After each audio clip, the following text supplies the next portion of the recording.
Quinta-feira é dia de pediatria no Médico de Família e hoje vamos falar de vacinação. A marcação de consultas de especialidade nos centros de saúde é outro dos temas do programa de hoje.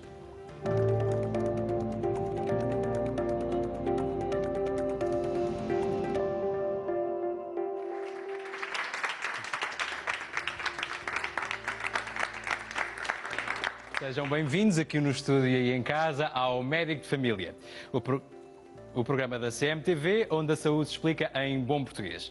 Pode entrar em contacto connosco e colocar as suas dúvidas através do e-mail medicofamilia@cmjornal.pt ou ainda do telefone 760 200 999. No final do programa, o nosso especialista vai responder às suas dúvidas. Hoje vamos falar de vacinas. A falta de vacinação pode ter consequências muito graves. Fomos à rua saber se os portugueses têm as vacinas em dia. Em 2011, 20 milhões de crianças não foram vacinadas contra o sarampo e a doença espalhou-se por todo o mundo. A Organização Mundial da Saúde recomenda o reforço dos programas nacionais de imunização. No entanto, devido a um estudo publicado em 1998 pelo médico Andrew Wakefield, onde concluía que 12 crianças se tornaram autistas depois de vacinadas, surgiram por toda a parte movimentos anti-vacinação. A verdade é que foi provado que o estudo era uma fraude e o médico perdeu a licença. Em Portugal, a vacinação contra o sarampo está entre as recomendações especiais da Direção-Geral de Saúde. O sarampo é uma doença que é potencialmente eliminável, que na maioria das vezes é benigna, mas que pode ter complicações muito graves. Complicações como pneumonias que podem ser gravíssimas, a encefalite que pode dar sequelas graves a nível do desenvolvimento neuromotor e uma doença que leva inexoravelmente para a morte. Facto importante a ter em conta é que Portugal tem um Programa Nacional de Vacinação desde 1965, totalmente gratuito, criado para lutar contra as doenças infecciosas que afetavam o país. Nós temos 12 vacinas do Programa Nacional de Vacinação. Logo à nascença, as crianças são vacinadas com a vacina BCG, que protege contra formas graves de tuberculose, e com a primeira dose da vacina contra a hepatite B. Quando faz um ano, é-lhe administrada a vacina contra o meningococo B, outra bactéria que provoca também meningite, septicemia. Depois é vacinada também nessa altura com 3 vacinas muito importantes. Uma vacina tripla contra o sarampo, contra a papeira e contra a tosse convulsa. A partir de 1 ano até aos 5 anos, as crianças fazem reforços destas vacinas. Aos 13 anos, as raparigas recebem uma vacina contra o vírus do papiloma humano. Rapazes e raparigas, entre os 13 e os 15 anos, devem levar a vacina contra o tétano e a difteria. Esta vacina deve ser renovada de 10 em 10 anos e está entre as recomendações especiais da Direção-Geral de Saúde. O tétano é uma doença que só se previne com a proteção individual, que infelizmente, em relação ao tétano, nós continuamos a ter casos de tétano, muito poucos, felizmente, mas continuamos todos os anos e que poderiam ser facilmente evitáveis. Esses casos ocorrem principalmente nos idosos que não têm feito a sua atualização do programa que compreende a vacina contra a difteria e contra o tétano de 10 em 10 anos. Deve-se apelar a todas as pessoas que verifiquem a última vez que foram vacinadas. Sendo a vacinação uma questão de saúde pública, é importante referir que o Programa Nacional de Vacinação é totalmente gratuito, mas suportado pelo Estado. Custa ao erário público cerca de 22 milhões de euros por ano. A vacinação contra o sarampo, de que aqui ouvimos falar, tem aliás gerado polémica. Em 1998 foi publicado um estudo que ligava a vacina do sarampo ao autismo, recomendando por isso aos pais não vacinarem os filhos. Mas a verdade é que este estudo foi dado como falso e o médico britânico que o publicou viu a sua licença médica revogada. Mas, entretanto, o pânico instalou-se e o resultado foi este. Em Portugal, onde mais de 95% da população é vacinada contra o sarampo, registram-se 0,8 casos por milhão de habitantes no ano passado. Ou seja, por cada milhão de habitantes, menos de um português tem sarampo. Já em França, um país desenvolvido, apenas 40% da população está vacinada. Registaram-se, por isso, 16 casos por milhão de habitantes no mesmo ano, ou seja, 16 vezes mais casos de sarampo. No Plano Nacional de Vacinação, as vacinas contra o sarampo, tal como o tétano, estão entre as recomendadas pela Direção-Geral de Saúde. Vamos agora sim ver a reportagem onde vamos ficar a saber se os portugueses têm a sua vacinação em dia. Tem as vacinas em dia? Sim, por acaso. Quando é que levou a vacina do tétano pela última vez? Penso que foi em 2010, se não me engano, Centro de Saúde. Vacina de gripe tomou este ano? Não, nem costumo tomar. Não, só as pessoas têm que terem mais cuidado. Porque é que nós vamos tomar a vacina se ela por vezes não resulta nada? Eu, por acaso, devia tomar a vacina da gripe, porque eu até fui operado ao coração 2 vezes, só que por acaso ainda não tomei. Mas vou tratar disso no Hospital de Santa Marta. Vacina do tétano tenho, porque eu trabalho faço os trabalhos nas obras e convém ter a vacina do tétano. Sim. Do sarampo? Todas. Evita deles apanharem doenças e é isso. Eu acho que é importante. E a vacina da gripe levou este ano? Fiz. Qual é que é a importância desta prevenção? É boa, tenho feito todos os anos, porque a gente deve se resguardar, não é? Para nos falar da importância da vacinação e das consequências da não vacinação, são minhas convidadas a pediatra a doutora Mónica Vasconcelos e a subdiretora da Direção-Geral de Saúde, a doutora Graça Freitas. Muito bem-vindas. Doutora Graça, muito bem-vinda. Sejam ambas muito bem-vindas ao Médico de Família. Doutora Graça, vimos aqui nesta reportagem muitos portugueses com opiniões um bocado mistas sobre a vacinação. Na sua opinião, enquanto especialista da Direção-Geral da Saúde, qual é a perspectiva dos portugueses sobre a vacinação? É esta que aqui vimos? É mista? É mista. Obviamente que a perspectiva em relação às crianças é completamente diferente da perspectiva em relação aos adultos. Portanto, em relação à idade pediátrica, há uma adesão enorme à vacinação. Portanto, os pais e os cuidadores aceitam muito bem a vacinação. Quando toca à vacinação deles próprios, dos adultos, já é um bocadinho menos valorizada. E porquê? As pessoas do tétano têm medo, de facto, e vacinam-se, mas a outra vacina que os adultos, apanham, que é a vacina contra a gripe, as pessoas não têm muito medo da doença. E, portanto, quando não se tem muito medo da doença, desvaloriza-se a vacinação. Portanto, há aqui uma dualidade. Na idade pediátrica é muito bem aceita a vacinação, na idade adulta, para o tétano, sim, está muita gente vacinada. Para a gripe, desvaloriza-se um bocadinho a doença e a vacinação, tem uns que concordam e outros que não. No entanto, eu aconselho a vacinação contra a gripe, claro. Obviamente. Respondeu, aliás, à pergunta que eu lhe ia fazer a seguir, que é, nós na idade adulta muitas vezes acabamos por nos descuidar. Falou-nos da vacina do tétano e da vacina da gripe. Para as pessoas que lá estão em casa saberem, neste momento, quando é que devem fazer a vacina da gripe? Porque existe muitas vezes aquela imagem de que quando deixam passar o início do inverno já não vão a tempo. Isto é verdade? Não. As pessoas vão sempre a tempo de apanhar a vacina. Há uma altura ótima, que é antes de dezembro. As épocas gripais em Portugal são habitualmente tardias, portanto, acontecem depois de dezembro, habitualmente. Portanto, o ideal é as pessoas vacinarem-se antes de dezembro. No entanto, podem vacinar-se durante toda a época gripal. Nunca é tarde. Porquê? Porque mesmo que estejam já em período de incubação da doença, ou seja, mesmo que tenham já contactado com o vírus, a vacina não lhes faz mal absolutamente nenhum. Pode já não vir a tempo de fazer efeito, mas mal não faz. E, portanto, nunca têm nada a perder. Até agora a atividade gripal está a baixar muito e, portanto, já não se justificará. Mas até há 3 semanas atrás, poder-se ter vacinado sem nenhum risco. A doutora Graça Freitas, na primeira reportagem ouvimos falar do caso do sarampo. Falámos também aqui das estatísticas do sarampo, que colocam Portugal em muito boa posição. A partir de 2010 houve um surto europeu, podemos chamar-lhe assim, desta doença. Eu creio que com mais intensidade na Roménia, na Bulgária, nessa região dos Balcãs. Portugal passou-lhe ao lado, mais por preparação, por sorte. Qual é a sua perspectiva? Não, em questão de doenças e de vacinação, e nomeadamente em relação ao sarampo, não há sorte. O sarampo, depois a doutora dirá, se calhar melhor do que eu, mas é uma doença altamente contagiosa, é a mais contagiosa delas todas e, portanto, não há sorte.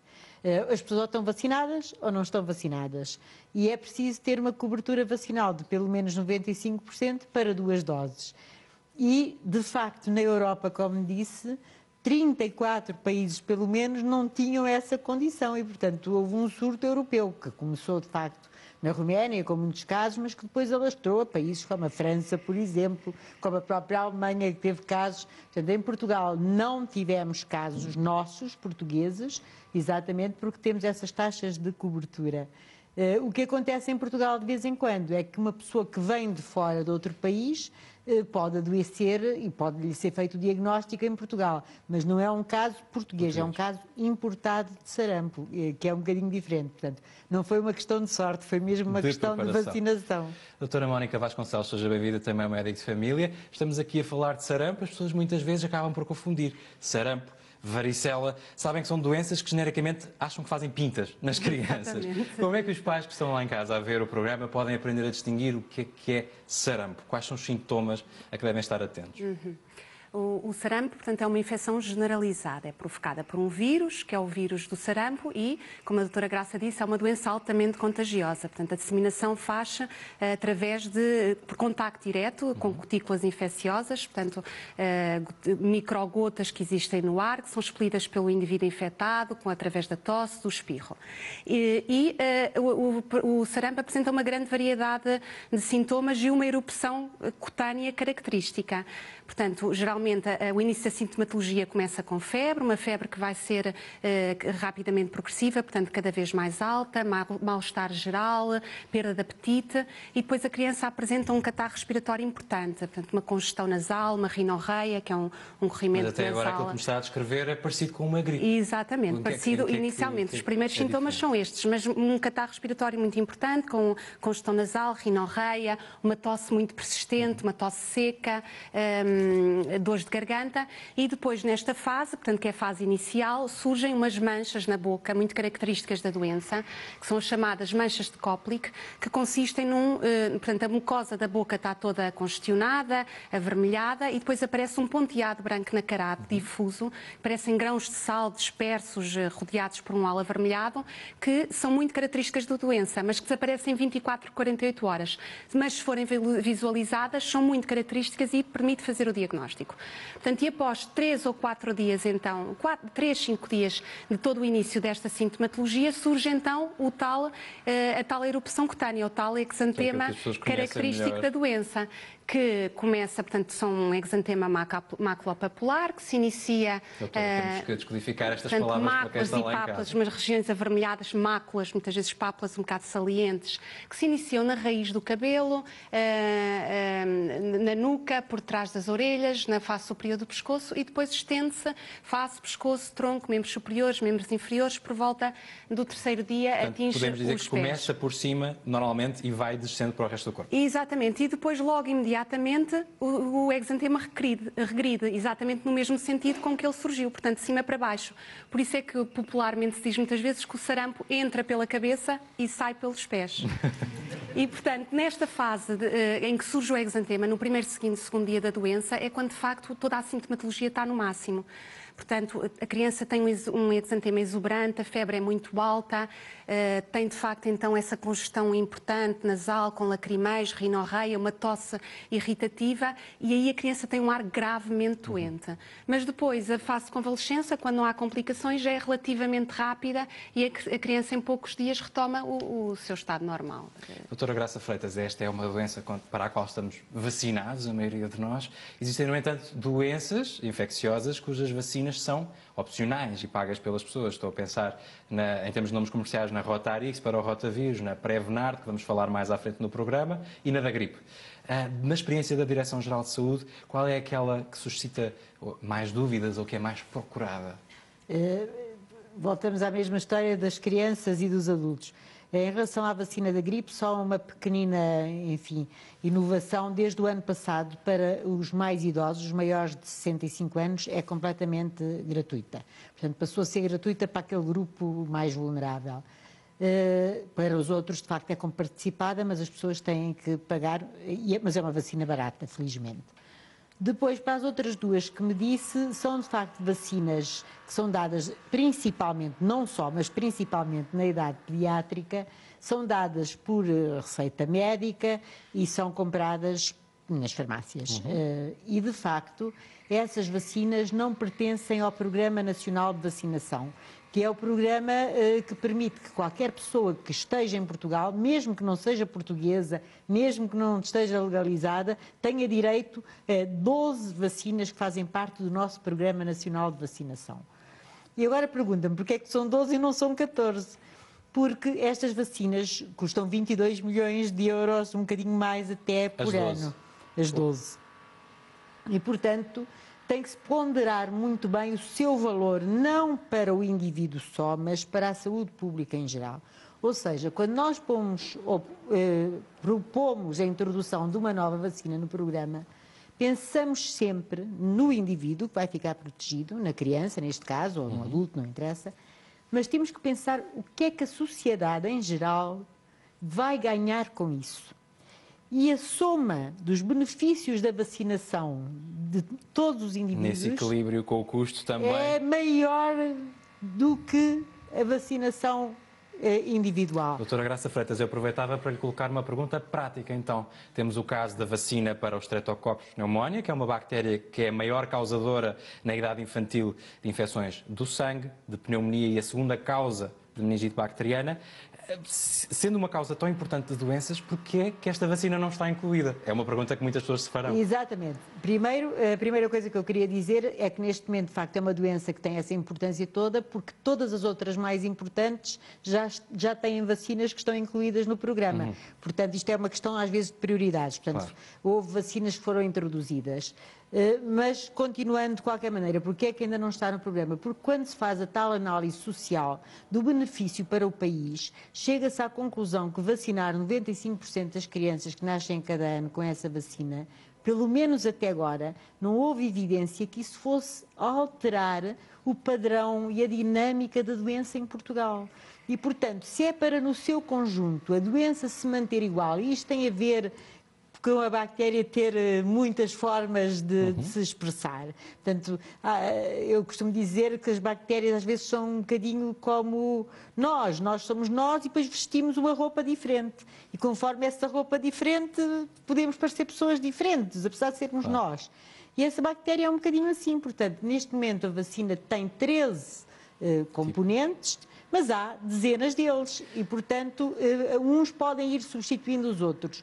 E é não conseguirmos ver evidência científica que demonstre que vai haver uma mais-valia para a saúde pública e para o país em geral. E aí sim ela será incluída. Exatamente, quando houver, e se vier a haver essa estudar-se a sua inclusão. Estudar-se a sua Obrigado, doutora Graça Freitas, pelos seus esclarecimentos. Doutora Mónica, vou voltar à conversa consigo mais tarde no programa. Os centros de saúde têm grande importância, como todos sabemos, para quem necessita de marcar uma consulta de especialidade. Vamos ver a reportagem. Tudo começa no médico de família. É a quem o utente deve recorrer em primeira instância. É ele que vai avaliar as queixas e a necessidade de uma consulta de especialidade, normalmente no hospital de referência. A primeira instância é, portanto, o centro de saúde ou a unidade de saúde familiar. Fundamentalmente, o doente deve ir ao médico de família. E, portanto, apresentar o seu contexto e as suas queixas ao médico de família. Depois de visto pelo médico de família, se o utente precisar de uma consulta de especialidade, o pedido é feito na hora. Antigamente tinha que se enviar as cartas e os pelos clássicos, agora não, portanto, na hora eu tenho acesso, digamos, ao sistema, está aqui um utente e, portanto, eu abro aqui um pedido de consulta, pronto. Está aqui especialidade, se eu abrir esta especialidade vai-me pedir aqui qual é a especialidade, pronto. Eu vou aqui pôr cardiologia, ok, refiro o hospital, está aqui a seleção dos hospitais no âmbito do Serviço Nacional de Saúde, o nosso hospital de referência é o Hospital de Gaia, ok, Hospital de Gaia, pronto, e portanto eu estou a abrir o sistema, pronto, e portanto mediante esta abertura eu faço aqui um relatório com o contexto clínico e os exames complementares, aquilo que eu entendo que deve ser a observação, e, portanto, clico OK e e o processo segue imediatamente para o hospital. Se for preciso, no dia seguinte já lá está. O processo é avaliado por um médico que faz o rastreio e avalia caso a caso quais são os utentes prioritários. Depois resta esperar pela carta que é enviada para casa com a data e hora da consulta. É um processo já conhecido por Rosa Carneiro, que recebe cuidados no centro de saúde e no hospital, e Celeste Vieira, que sofre de hipertensão. Eu sou vista no Hospital da Gaia, no setor de cardiologia, mas sempre faço também um rasteio aqui no centro de saúde. Aliás, gosto de vir aqui pela assistência e qualidade de serviço. No hospital também, mas aqui até, por exemplo, de ginecologia, a minha médica faz, Papa Nicolau, manda fazer mamografia, assim, quando preciso, vem cá, ela está aí. Há, no entanto, quem decide ficar-se pelo centro de saúde por não ter dinheiro para pagar o transporte para o hospital. Eu, às vezes, até por acaso, não é raro. Antes quero correr aqui, que para mim é mais perto, moro aqui à beira. Para mim, para o hospital, eu tenho que pagar transporte. Para mim é um bocado distanciado. E como estou desempregada, é um bocado difícil. Dificuldades de uma família sem emprego, mas que tem acesso às consultas de especialidade quando precisa. No entanto, todos os casos devem ser avaliados, em primeiro lugar, pelo médico de família, considerado o pilar do Serviço Nacional de Saúde. Agora que já sabemos como marcar uma consulta de especialidade no centro de saúde, vamos voltar ao tema do dia, a vacinação. Uma das doenças que mais preocupa os pais é a meningite, que pode levar à morte. Vamos conhecer a história de Adilson Filho, um médico que sobreviveu à meningite. Há menos casos de crianças com meningite em Portugal, mas os pais estão com dificuldade em comprar a vacina. Os especialistas defendem a inclusão da vacina no Plano Nacional de Vacinação. Portanto, há vários tipos de meningites. Há meningites que não são graves, que são provocadas por vírus, e há meningites mais graves, provocadas por bactérias. Os sintomas são diferentes consoante a idade da criança. Numa criança muito pequenina, num recém-nascido, ou mesmo uma criança até aos 3 meses de idade, os sintomas podem ser muito pouco elucidativos. Podemos só ter uma criança que tem febre, uma criança que geme, que vomita, que tem um comportamento diferente do habitual. Para a criança ficar imunizada são necessárias 4 doses. Ao todo, o valor pode ultrapassar os 280 €. A vacina terá que ser adquirida pelos pais, o que é uma situação complicada porque cada dose da vacina custa quase 74 €. Para nos contar a sua história, é meu convidado o médico de família, Adilson Filho, o médico que sobreviveu à meningite. Doutor Adilson, seja muito bem-vindo ao médico de família. Que idade tinha quando teve a meningite? Faz 10 anos, portanto tenho 49 e tinha 39. E o que é que recorda dessa altura? Quais foram os primeiros sintomas que registou? A primeira coisa que eu comecei a sentir foi uma fraqueza, um desânimo, e depois a comida não me apetecia, não podiam colocar, eu sou conhecido por gostar de comer. Mas isso podia colocar a melhor comida na minha frente que não me apetecia. Eu logo me sentia mal, isso durou alguns dias, até que começaram as dores de cabeça. E aí é que foi... Foi grave. Aí é que foi grave. Foi o momento que notou que aquilo não era apenas uma gripe ou uma indisposição mais corriqueira? Não, porque eu sempre tive dores de cabeça desde de miúdo. Depois eu fui muito mais tarde descobrir que era por causa de uma compressão numa vértebra. Mas isso disfarçou um bocadinho, porque como eu estava acostumado a ter cefaleias constantes, eu de início achei que era uma daquelas cefaleias que eu costumava ter sempre. Entretanto, nenhuma medicação fazia com que aquilo passasse. E eu Doutora Adilson, não leva mal, eu estou a reparar pelo sotaque que é brasileiro, na altura estava a viver já em Portugal? Sim. E como é que foi? Dirigiu-se ao serviço de urgência da sua localidade? Quando eu comecei a ficar muito mal, os meus amigos, a minha família, que vivem todos cá, repararam, e eu comecei mesmo a ficar muito mal. Acabei por ir ao centro de saúde. Naquela altura eu vivia no Alentejo e havia as urgências no centro de saúde. Hoje já não há, mas naquela altura havia. E eles, me trataram como se fosse uma dor de cabeça, porque havia um problema de diagnóstico no meu caso. Eu não tinha febre. E isso é alguma coisa diferencial. Claro. Eu nunca tenho febre nenhuma, dores de garganta, posso ter qualquer infecção, eu nunca tenho febre. E me mandaram para casa, depois me davam Nolotil e tudo, mas aquilo não passava. Depois fui para as urgências de Setúbal, Aí nas agências de Setúbal me mandaram de volta para casa. Até que eu não suportava mais, eu já entrava na banheira com água quente e ficava na banheira, não saía mais. Mas depois como é que foi o tratamento em si? Foi muito extenso? Lembra-se de ter demorado muito tempo? Lembro-me que depois, quando já não tinha mais forças nas pernas, quando já não aguentava mais nem andar, me levaram mesmo para a unidade lá do Hospital de Setúbal, São Bernardo. E lá fiquei ainda uns 3 dias até internado. que fiquei internado, mas não internado. Fiquei naquela unidade onde eles vão fazer as pesquisas e tiraram líquido da coluna e aí foi feito o diagnóstico. Aí é que foi confirmado o diagnóstico. Aliás, eu só a partir do momento em que tiraram o líquido é que eu comecei a me sentir melhor, porque até então eu tinha vontade, eu queria morrer. Eu pedia para morrer, eu não queria continuar a viver com aquelas dores. E na altura ficou com sequelas, depois da questão ficar resolvida? Não, fiquei porque começaram a tratar. No meu caso tinha sido uma meningite tuberculosa. Eu sou dentista e tratava de uma comunidade de toxicodependentes, aquelas comunidades problemáticas. Que ele estava vendo um surto de tuberculose e eu não sabia, ninguém tinha avisado. Eu os atendia constantemente. Claro. Então acabei por ter alguma baixa de resistência, qualquer coisa, peguei o bacilo da tuberculose e em vez de ter tuberculose, tive meningite tuberculosa.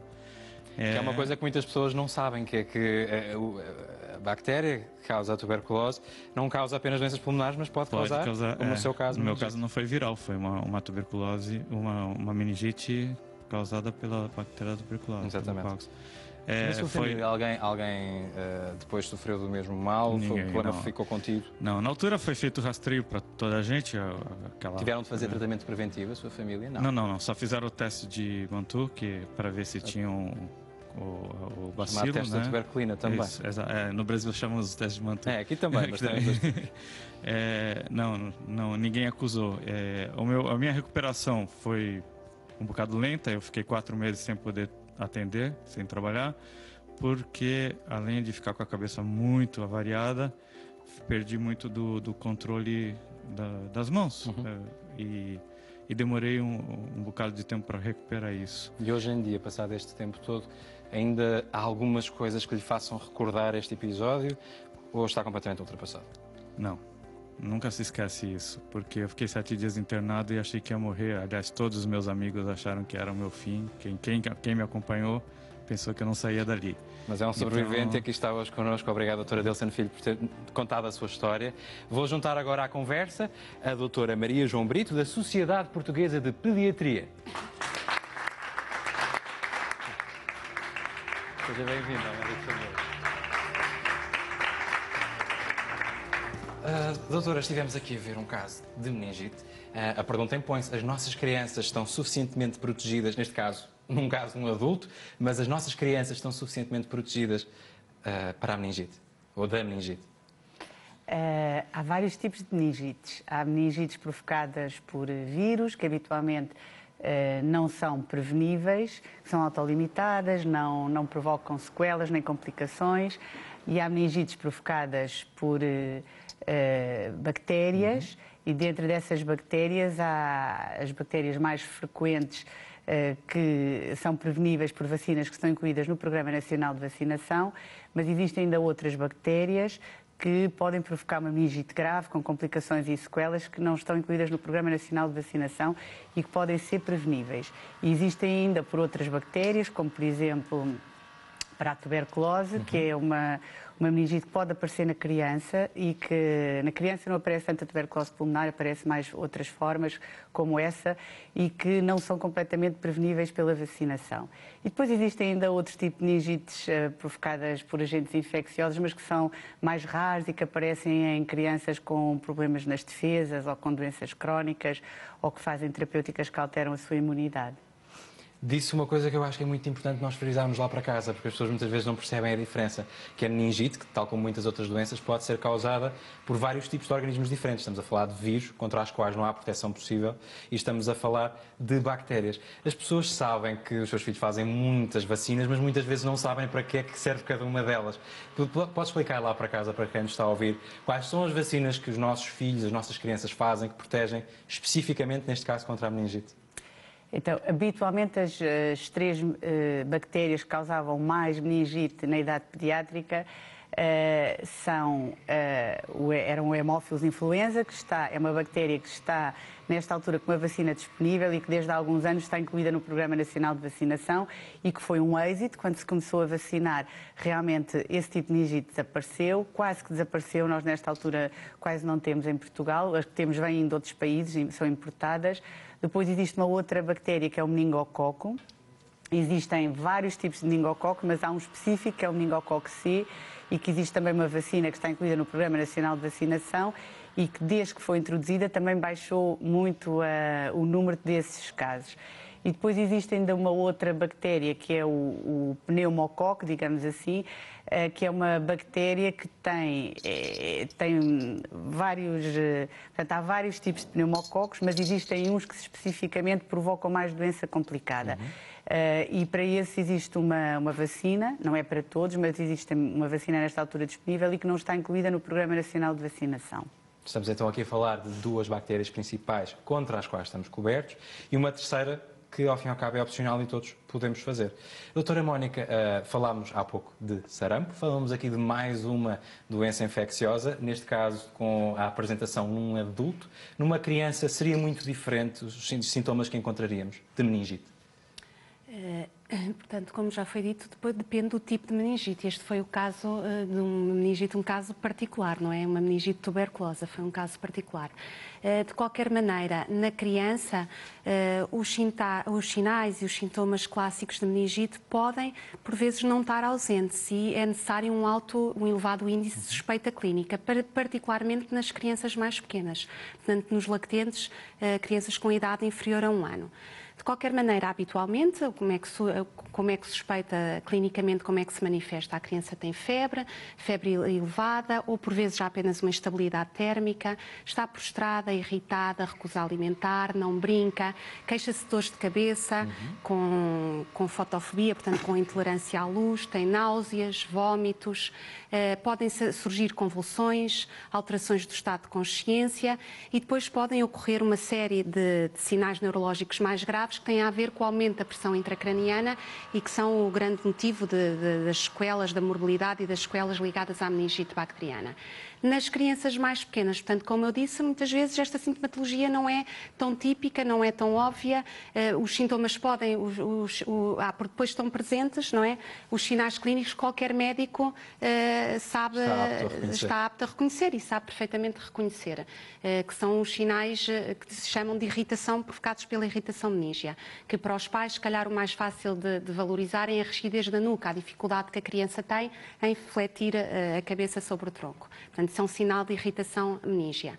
Mas esses sinais de irritação meníngea evidentes não são frequentes na criança mais nova ou são difíceis de interpretar. De qualquer maneira, existem outros sinais de alarme, portanto, que são a criança estar muito prostrada, irritada, não brincar. Portanto, eu habitualmente digo que a criança, quando está com febre, está prostrada. Nós, quando também temos febre, o adulto também ficamos mais prostrados. Mas quando a febre baixa, geralmente a criança brinca.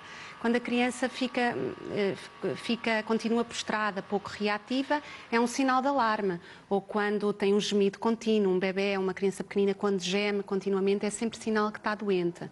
Ou se aparecerem manchas cutâneas, manchas ou pintas, simultaneamente com o início da febre ou convulsões. Portanto, são tudo sinais de alarme que devem fazer com que os pais, claro, procurem ajuda médica.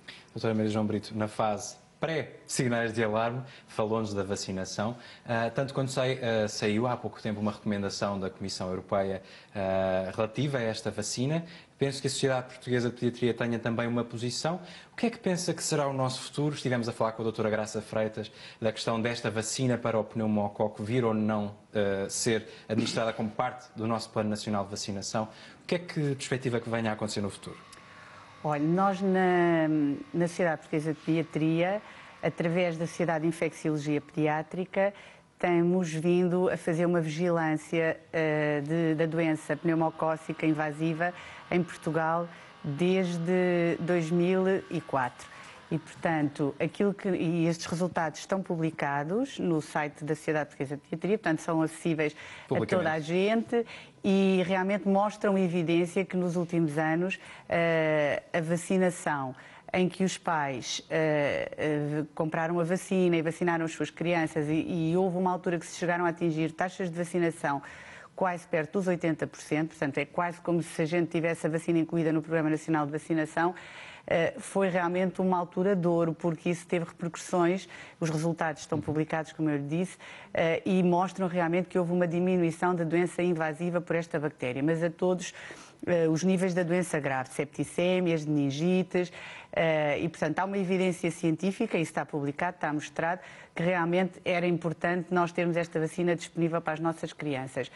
Infelizmente, por motivos económicos, os pais nesta altura não conseguem vacinar as suas crianças como os faziam há um tempo atrás. Isso é um ponto talvez importante explorar, porque quem nos está a ouvir em casa, está a ouvir falar, ok, é uma vacina opcional, mas não sabe de que montantes é que estamos aqui a falar. Até quanto pode custar fazer esta vacina?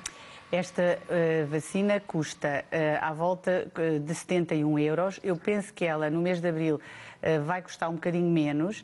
Penso que vai haver uma diminuição do custo da vacina. De qualquer das formas, se nós falarmos de um bebê pequenino, a doença é sempre muito mais grave e mais frequente abaixo dos 2 anos de idade. E, portanto, nesses grupos etários devem ser dadas 4 doses, à volta de 70 euros vezes 4. Mesmo que a vacina diminua um bocadinho em cada dose, o preço é difícil hoje para os pais suportarem. Claro. E, no fundo, é assim, acaba por ser uma oportunidade diferente para cada criança. Portanto, as crianças que vivem em bons meios económicos têm esta vacina disponível, portanto, no fundo, elas estão mais protegidas do que as outras. E nós, Sociedade Portuguesa de Pediatria, com certeza que somos a favor de que todas as crianças tenham a mesma oportunidade e que a vacina pudesse ser dada ao máximo número de crianças possível.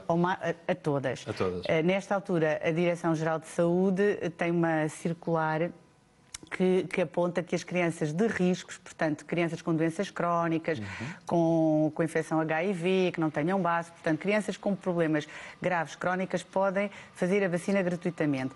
Mas esse é um grupo que está protegido, mas não é o grande grupo, porque só a idade em si, só o facto de ter menos de 2 anos de idade já é um grande fator de risco para se ter doença invasiva e grave. E estamos a falar de uma meningite que tem não uma mortalidade muito elevada, ela é à volta de 10, 15%, mas tem sequelas muito graves. Portanto, à volta de 30%, crianças que ficam surdas, com atrasos mentais, com epilepsias graves, com déficits não major, mas depois têm os déficits menores, quando entram para a escola não aprendem. Vale por isso a pena estar de facto atento e, se possível, fazer a prevenção. Doutora Mónica Vasconcelos, falou-nos já qual é a sintomatologia clássica da meningite, o que é que os pais podem estar alerta. Muitas vezes existe esta questão. Tenho um filho na escola, houve uma outra criança que teve um caso de meningite, não sei se é viral ou bacteriana. Como é que se descansa às famílias face ao que devem ou não fazer?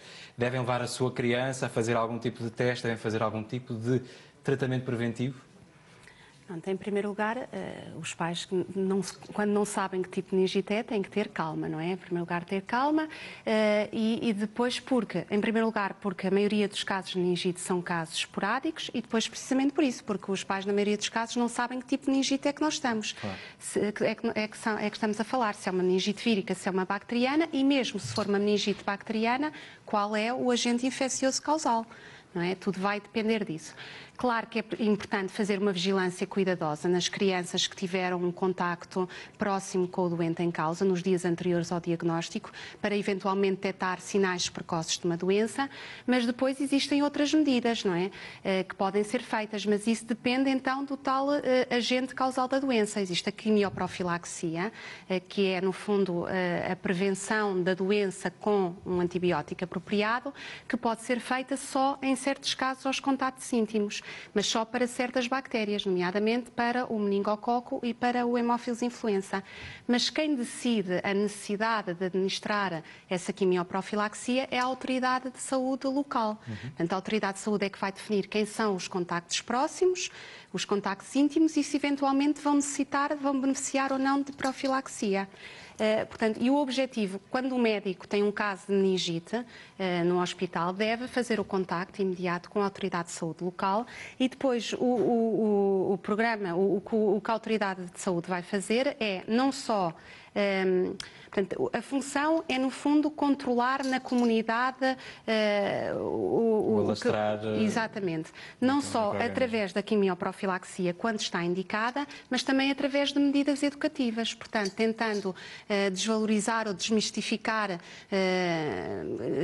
ideias que as pessoas, que os pais e a população e a comunidade em geral possam ter e que possam levar a medidas erradas. Portanto, a Autoridade de Saúde é que vai decidir quais as medidas. E vai ajudar os pais a decidir. E vai ajudar Doutora os Maria pais. João, fazia-lhe uma última pergunta. Falámos aqui de uma das vacinas opcionais.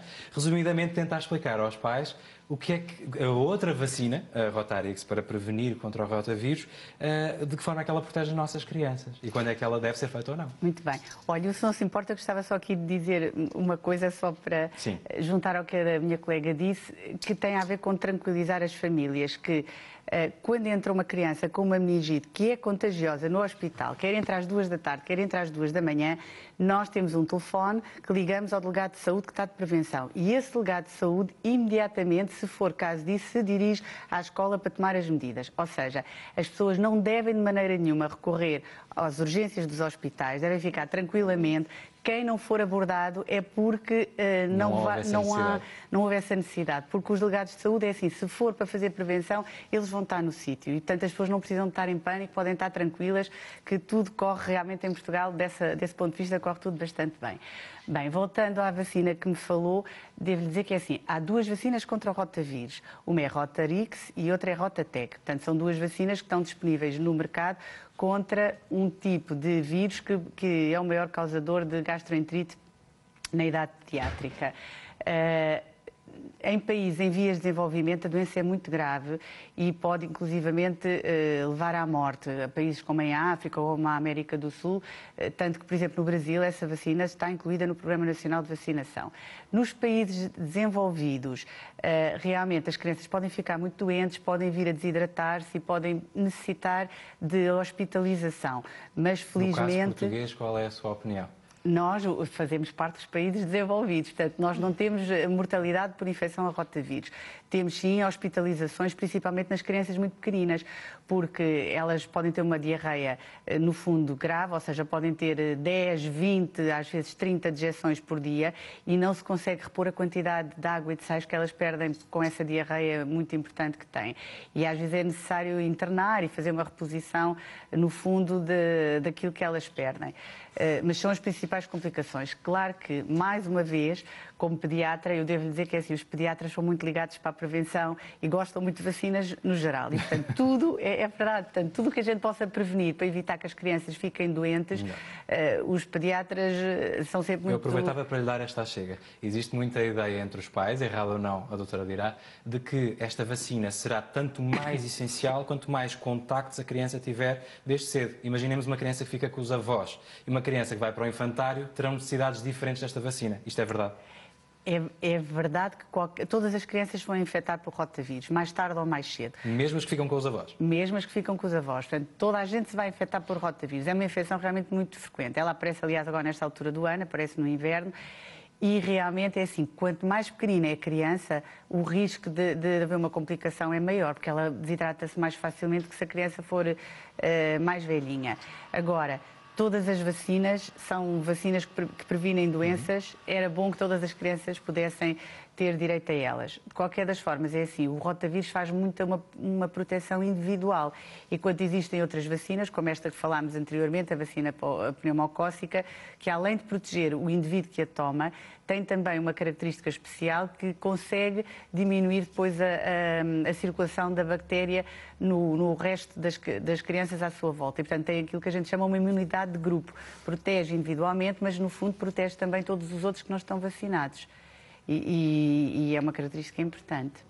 Eu quero agradecer a ambas terem estado presentes no Médico de Família. Acho que temos aqui conselhos lá para casa, em termos de prevenção, que são certamente muito úteis. Muito obrigado. Muito obrigada. Amanhã é sexta-feira, peço perdão, dia de falarmos de oftalmologia no Médico de Família e vamos, por isso, falar de daltonismo. Para já, fique ligado à CMTV e veja o CM Jornal com José Carlos Castro. O seu Médico de Família regressa amanhã, à mesma hora. Até lá, viva saudável e fique bem.